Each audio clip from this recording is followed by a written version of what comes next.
Je m'appelle Barbara Bélier, je suis facilitatrice graphique, je suis designer et j'ai commencé à me spécialiser dans la facilitation graphique puisque c'est un outil qui permet de mieux appréhender l'information, de mieux l'intégrer, la mémoriser et ensuite la partager.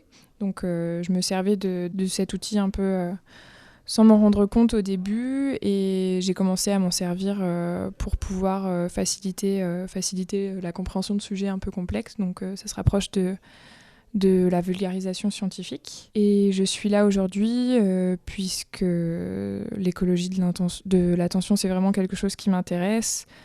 Je me sens touchée, je pense comme tout citoyen, par rapport au fait qu'on a trop d'éléments autour de nous et qu'on a réellement besoin de prioriser, d'humaniser tout ça. Et j'ai fait une overdose des téléphones, de mails et de tout ce qui nous entoure qui est loin d'être ce dont on a besoin en premier.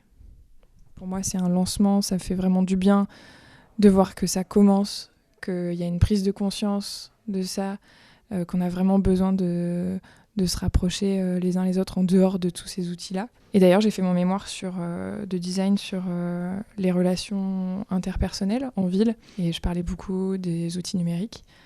Donc voilà, j'ai vraiment aimé. Je trouve que l'addiction de la presse, l'addiction d'être informé à tout prix, l'addiction de vouloir savoir trop de choses, mais finalement de savoir des choses qui ne sont pas données sous forme d'éléments qualitatifs, donc c'est-à-dire d'avoir des petites informations qui sont seulement des commentaires et finalement qui ne parlent pas du fond du sujet, ça m'a assez marqué. Le fait qu'on est un peu en train de courir, c'est un peu l'histoire du serpent qui se mord la queue parce qu'on est en train de courir contre nos addictions, on s'en rend compte mais pourtant on le fait quand même. Un peu tout le long de l'atelier, j'avais vraiment l'image de ces deux personnes qui sont à l'intérieur de nous, avec d'un côté la personne qui pense à l'éthique et à se contrôler soi-même et donc à ne pas utiliser, à moins utiliser les réseaux sociaux, à moins communiquer via les outils numériques ou à être très bienveillant envers lui-même et envers les autres.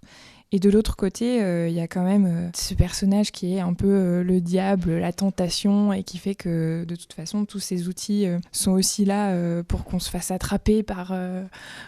J'ai pas les mots, mais... on a envie de le faire, quoi. Et de toute façon, ça, il faut pas qu'on le nie non plus.